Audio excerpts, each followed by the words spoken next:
This is the Digital Savage Experience Podcast, hosted by Prokopchuk, bringing you all things digital marketing, tech, business, and motivation. What's stopping you from becoming relentless in all aspects of life? Are you ready to become a digital savage? Let's get into today's episode.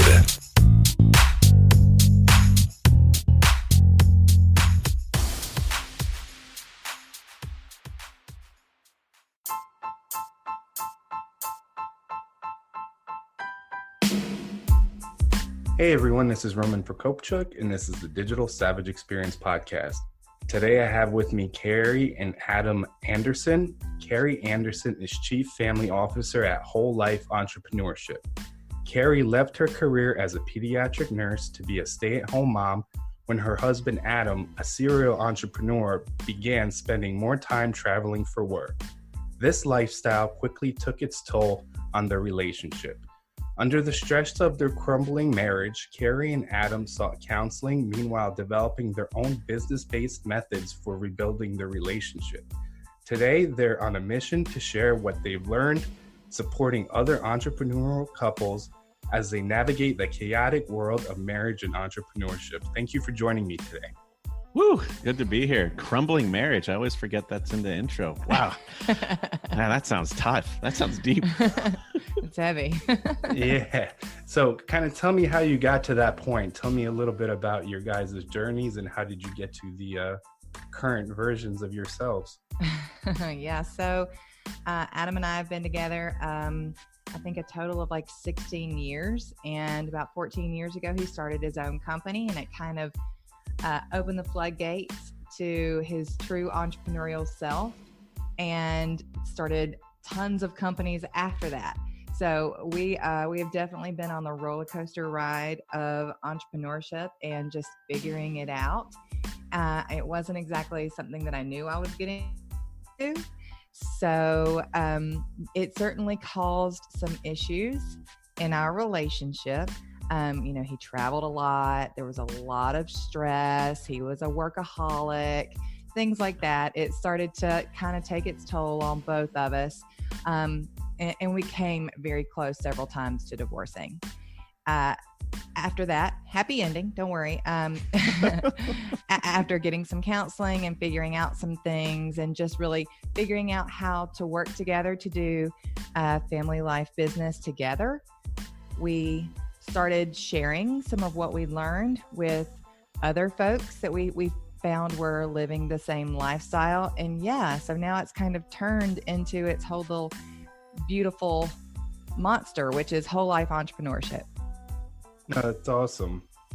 And I think having a work-life balance, what people say, it's really a myth, because you have to sacrifice one or the other to focus really on one over the other.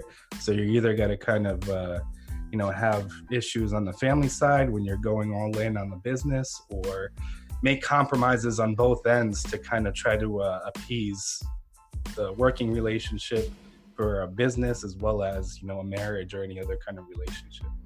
Yeah, I used to say there's no such thing as work-life balance. It's work-life rebalance, where you're deploying, personal energy, mental energy, emotional energy, and you do have to rebalance. But one of the things we've found really makes rebalancing easier is creating shared vision with each other. So I pissed Kerry off the most when I would go and do something without her understanding why. So picture me dragging her onto a roller coaster she didn't want to be on and taking her on this ride. So the way that we short circuit the rebalancing part of all this is, we sit down and we sketch out what is the goals for our family, what are the goals, and how does the business fit in? And then she's bought in, right? And when she's bought in, I can still fail, but at least she doesn't, I would say you don't hate me when I do that. Well, it's just about sharing life, right? So if the business is going to take some sacrifice, then I think that there's got to be an understanding that it's a communal sacrifice. We both have to be on board with what's happening, or there's going to be a lot of misunderstandings, a lot of built up resentment, a lot of not understanding, pulling against each other, and not going towards a common goal. Yeah, I agree. I think getting on that same page is very important. I myself kind of don't necessarily share or say what I'm doing before I do it and kind of run with it. And then it gets to a point where it's like, why did you do this or go in this direction when we could have talked about it and made a plan and, you know, wrote something down. But having something actionable that's written down, I think is very important, like you mentioned. Yeah, but it's hard, right? Because we're creative people and we do creative things and spur of the moment. And for me to slow down and to have that conversation gets in the way of the creativity process. And also, I don't know if what I'm about to do is something I'm really about to do until I get there. You know what I mean? And so it's been a real struggle slowing down and not looking at that as a burden, but as an asset. Yeah, and that's one of the reasons that when we were trying to sort of rethink how we were doing life together, I took a step back and thought, okay, well, I'm not getting through. How can I meet him where he is? And so I started learning a little bit about some business operating systems, and I took some of those systems and I tried to apply it to our life and our relationship here. And so when he started thinking of me as someone that he had to do a meeting with every week, an update every week on the business, then it became it made total sense to him. Oh, well, she's a shareholder that I have to keep up to speed on what's going on. And it doesn't seem like I'm putting upon his creativity at all. I'm just asking for my regular weekly stand-up. And that's kind of how we get ahead of any other issues as well. He gives me an update, but then we also start talking about finances. We start talking about calendars and, how we're going to do things with the kids. And, she lets me make PowerPoints. It's awesome. And I mean, it doesn't have to be that fancy. In fact, we've gotten our weekly stand-up, what we call our family business meeting, down to about 15 minutes. If we can't take 15 minutes with each other a week to just kind of get on the same footing as each other, we got bigger problems at hand. Yeah. Yeah, I agree. I mean, it's a basic kind of check-in, what everybody's kind of working on or you're dealing with from a professional sense. And it's important also from kind of the emotional side, because you may be carrying some kind of baggage that's associated with stress from, business deals or something falling through, and understanding that's where it's coming from and not lashing out at your partner or any other family members or friends is very important to, avoid that kind of stress. Amen. Yep. Yeah. One of the things that we have discovered as we've done many interviews, just gathering information from other couples like us, one of the things that we realized is that there are these common 3 pain points that come along with this lifestyle, with the entrepreneurial business owning lifestyle. And those issues tend to be what we call feelings of alone, stressed, and scared. And those spell ass, because Adam thinks that it's funny to make me say that in front of in adults. Workshops and stuff. So those tend to be things that both the business owner and the partner, the spouse, the significant other, both of those parties are feeling those things, but they're so polarized, so divided from each other when things get really, really difficult, that they really don't even know how to come back together and share a life with each other, because those emotions are taking over everything. So when you have that weekly opportunity to say, I was having a really hard time with this week. I really appreciate that you stepped in and helped me in this way. It would be awesome if next week we could maybe work on this. It kind of gives us an opportunity to have some clearing statements, but also to just ask for help. Yeah. Adam is a boss in his heart of hearts. He has a very hard time asking me for help. He feels like he is very responsible for everything. And so, I didn't even realize how much stress he was actually carrying, because he never shared that with me. So having that built into the meeting helps get ahead of some of those emotions before they turn into an explosion that nobody wants to be involved in. Mm-hmm. Yep, I agree. And I think I always talk about kind of emotional intelligence. And I think it starts off with kind of like your pillar relationship with obviously your partner. If you don't have that with your partner and understand what those things that are, causing any kind of stress that's outside of your control that, is dependent on the partner, like you said, in terms of stress as an entrepreneur, because as an entrepreneur, there's a high rate of depression and other kind of anxiety and different mentally related things that it's important to kind of understand where someone is coming from, especially like in business or when it, transcends to your relationship. Oh yeah. I love that you touched on the fact that the entrepreneur is going through that ride internally, right? And then, if we as an entrepreneur do not develop emotional intelligence, self-awareness, self-regulation, self-help, it's almost impossible to even engage with somebody and ask for it outside of ourselves. And so I discovered when we were in the middle of it, we had about 5 years of really, really hard times where we danced on divorce for quite a bit. And one of our counselors said, Adam, it's like you guys are drowning next to each other, and two drowning people can't help each other. Drowning people coming up to each other, they beat the crap out of each other, because when you're drowning, you grab somebody, you push them underwater because you're in such a panic mode. And it isn't until you check in with yourself through, healthy emotional intelligence that you start being able to float, you'll be able to self-care. And I think that, I love that you brought EIQ up, because man, if people could just do some work on themselves first and then bring the best version of them to their relationships, what a difference. Yep, I agree. So what motivates you guys to succeed? Right now, a lot of fear. To be straight up and honest with you, we sold our company a couple of years ago, and I've got this big old plunk of money in the bank account that keeps getting smaller.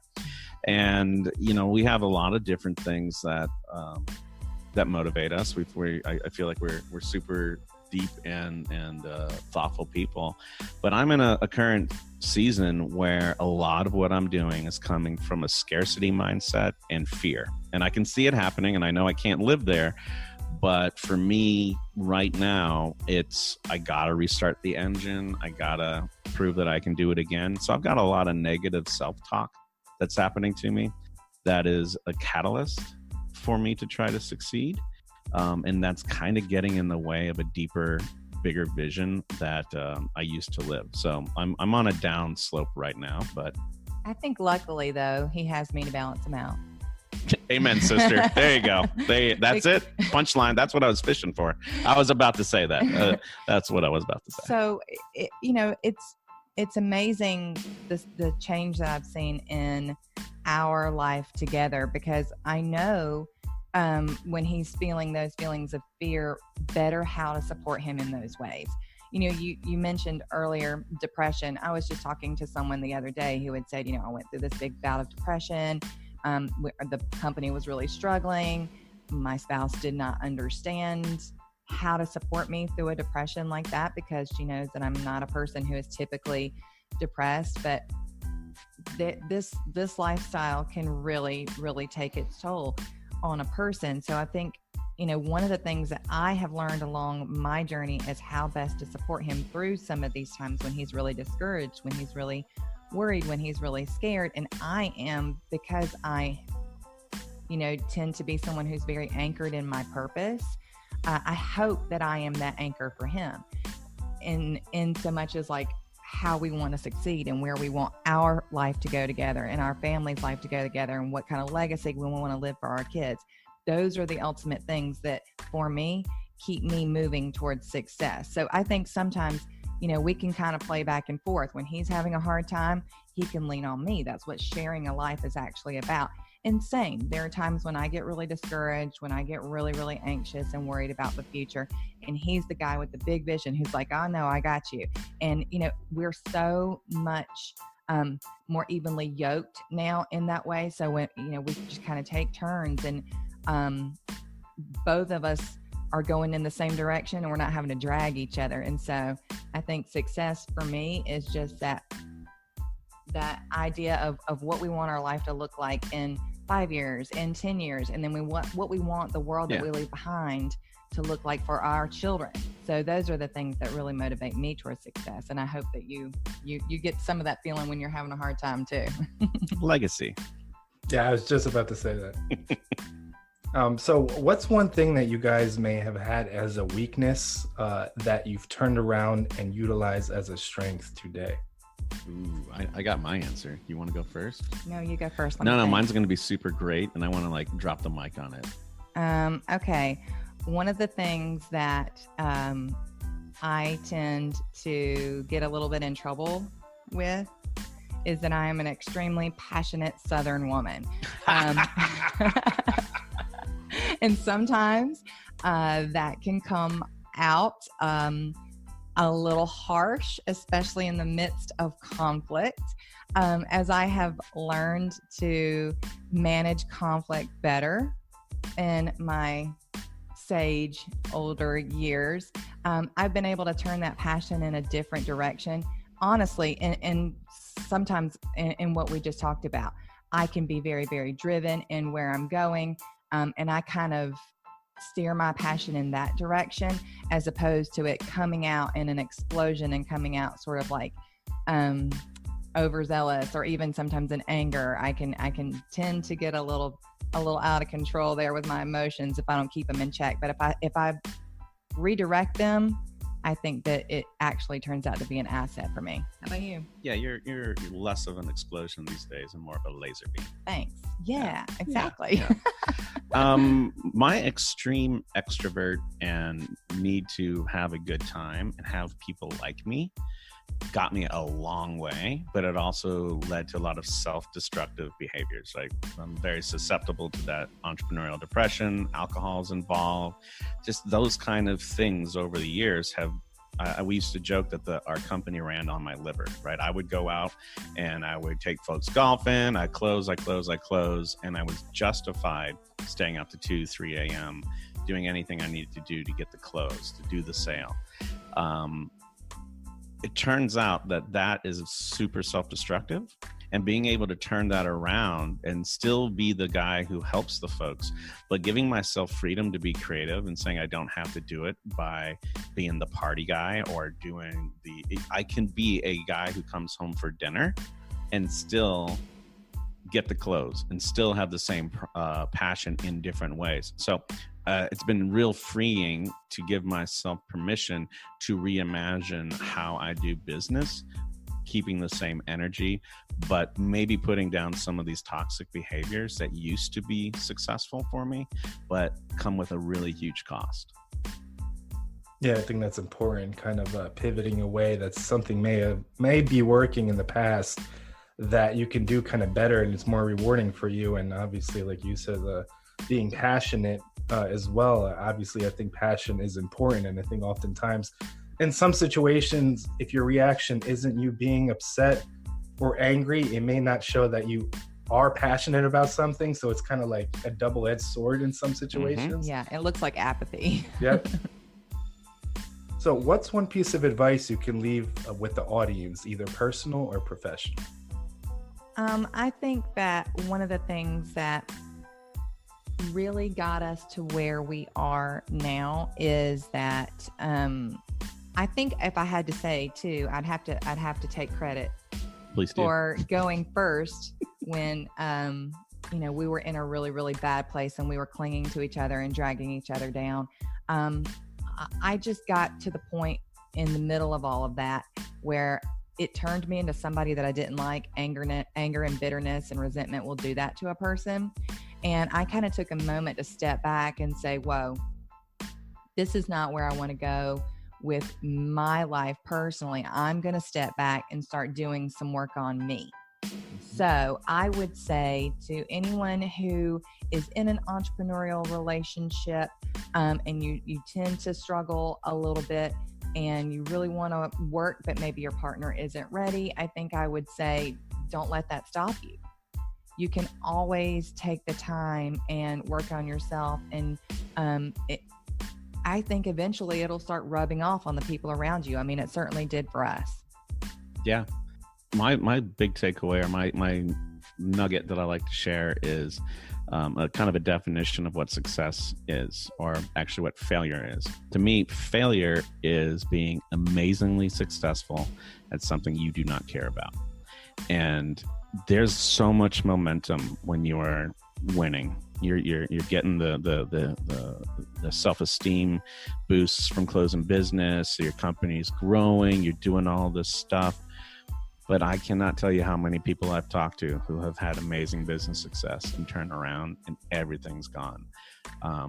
Be super careful that you are being successful in a way that you care about, because, I don't care how many dollar bills you have in the bank. If you lose it all on the way there, that success is hollow. Yeah, I agree. And I think it's like we talked about earlier, legacy. And I think it's doubling down at what you're good at and passionate about. So kind of twofold, that'll obviously make you money at the end because you're an expert in it and you enjoy doing it. But like you said, you do something 10, 20, 30 years. And then at the end of that, you realize all this time is gone. You have money. You may lose that money. At the end of the day, it's money. You can pivot and remake it back, but you'll never get back that time. Absolutely. Yeah. I really appreciate you guys stopping by today. Can you let the audience know how they can find you? Yeah, the best way to learn more about what we're up to is go to wlemission.com/savage. And this is all stands for Whole Life Entrepreneurship. But entrepreneurship is hard to spell. So we shortened that thing up We made it to easy. wlemission.com/savage. Or you can find us on Facebook. We've got a group who would love you guys to join. Lots of entrepreneurial families are going to be having conversations, just like the ones you probably need to hear. And we're trying to build that community for folks who want to do life and business without sacrificing either. Awesome. Thanks again for stopping by. Thanks, you for Roman. having us. My pleasure.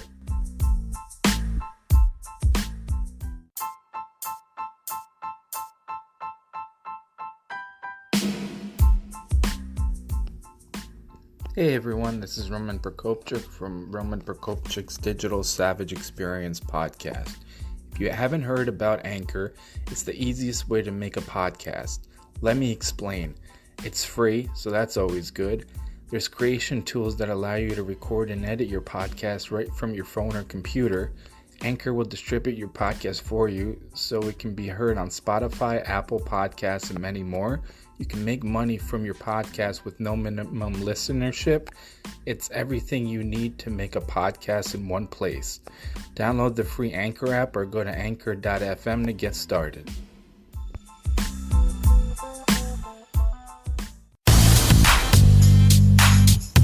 This podcast has been brought to you by Nova Zora Digital. Find out how Nova Zora Digital can help your company grow online. Learn more at novazoradigital.com. Until next time, all you digital savages.